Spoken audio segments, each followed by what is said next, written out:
nightmares in my head, I fear that the thoughts build up until I can't hear, that my mind fills up into a creature, and it haunts me somewhere much deeper. Anxiety, filling up every space, no privacy, and silently, it could build and build until you... Salam sejahtera Malaysia, denyut nadi suara rakyat bergema di channel ini. Tentu ramai orang nak tahu, ramai orang mahu tahu. Tentu ramai mahu tahu sebab musabab kenapa sebenarnya UMNO tidak mahu bersama dengan PAS. Walaupun mereka pernah bersama dalam mufakat nasional. Tentu ramai mahu tahu kenapa ya? Kenapa? Bukankah kalau dilihat kepada tujuan apa yang mereka perjuangkan itu sama, iaitu Melayu dan Islam. Tapi kenapa UMNO tidak mau lagi bersama dengan PAS? Rupa-rupanya baru kita tahu sekarang mengapa UMNO tidak mahu lagi bersama dengan PAS. Ini telah dibongkar sendiri, diberitahukan sendiri, diakui sendiri oleh Setiausaha Agung UMNO, Ahmad Maslan. Saya pun terfikir juga mengapa UMNO tidak bersama dengan PAS, dan mengapa UMNO tidak habis-habisan untuk mempertahankan mufakat nasional bersama dengan PAS. Rupa-rupanya Ahmad Maslan membongkar perkara tersebut. Ini saya kongsikan kepada anda apa yang sebenarnya terjadi sekiranya UMNO bergabung dengan PAS sekarang. Ini rupanya yang terjadi.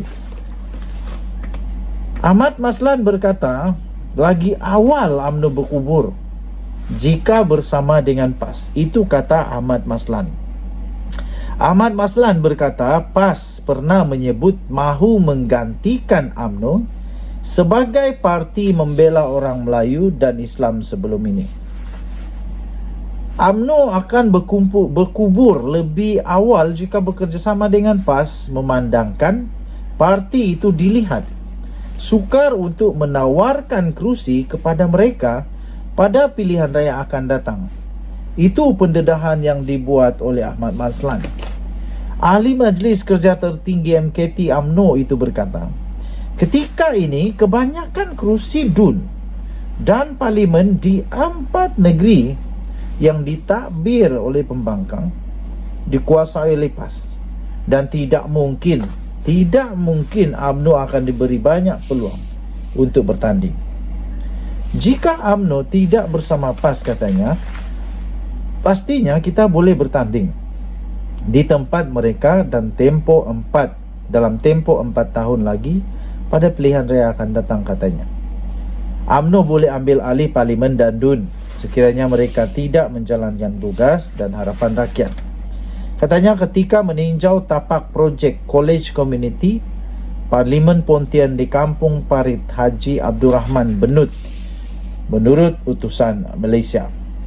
Sementara itu, beliau yang juga adalah timbalan Ketua UMNO Johor berkata, PAS pernah menyebut mahu menggantikan UMNO sebagai parti membela orang Melayu dan Islam sebelum ini.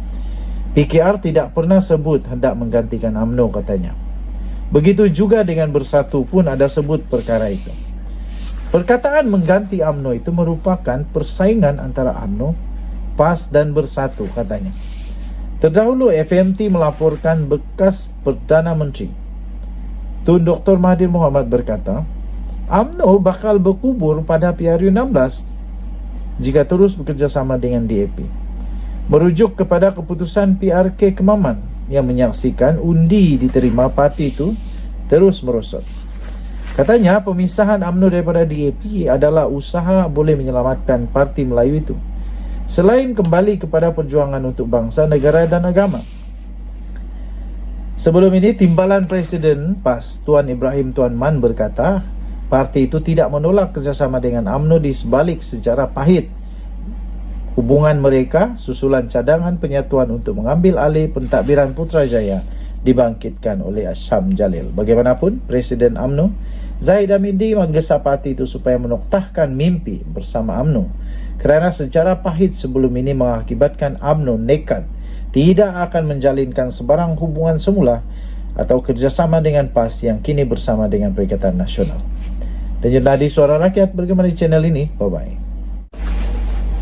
Salam sejahtera Malaysia, Denyut Nadi Suara Rakyat bergema di channel ini.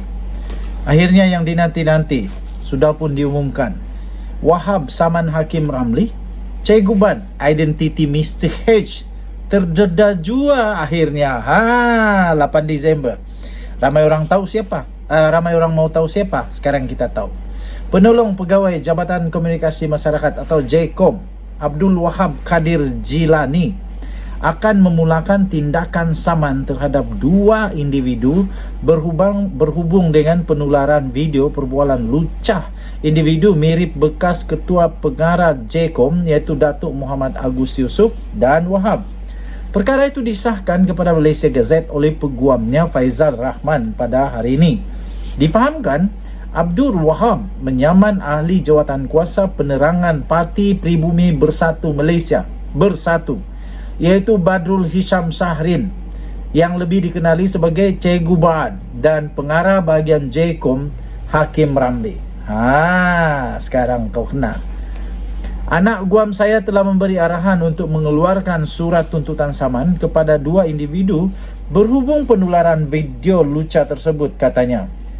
Tambahnya lagi, itu saja yang boleh saya dedahkan. Yang lain-lain kita maklumkan kemudian, katanya ringkas sebentar tadi. Sebuah rakaman video berdurasi 3 minit yang tular sejak 17 November lalu menjadi topik yang amat hangat di laman media sosial. Berikutan terdapatnya individu yang mirip dengan Muhammad Agus bersama seorang lelaki. Susulan itu Muhammad Agus yang telah meletakkan jawatan sebagai Ketua Pengarah JKOM mendakwa video perbualan mengaitkan beliau adalah palsu dan itu disunting oleh pihak yang tidak bertanggungjawab. Selain itu, Abdul Wahab mendakwa beliau telah dijadikan kambing hitam untuk menjatuhkan Muhammad Agus oleh individu bernama Mr. H. Namun sehingga kini identiti itu belum dapat disahkan. Sumber itu daripada Malaysia Gazette dan telah diterbitkan semula di laman sabudin.com.net. Akhirnya identiti Mr. H terdedah jua akhirnya. Wahab telah menyaman Hakim Ramli dan Cikgu Ban.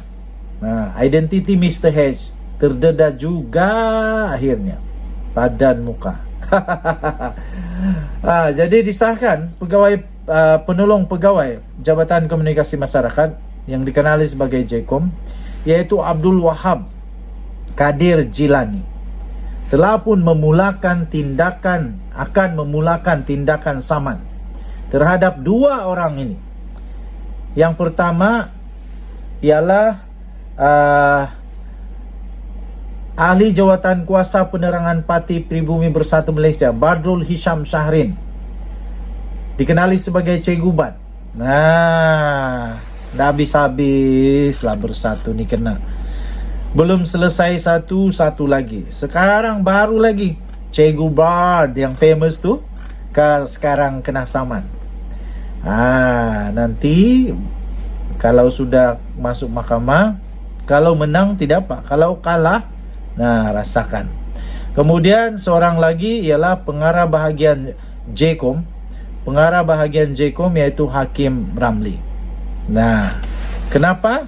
Kerana anak guam saya telah memberi arahan, katanya, untuk mengeluarkan surat tuntutan saman kepada 2 individu yang sebut tadi itu berhubung penularan video lucah. Itu saja yang saya boleh dedahkan, katanya. Yang lain-lain nanti kita maklumkan kemudian.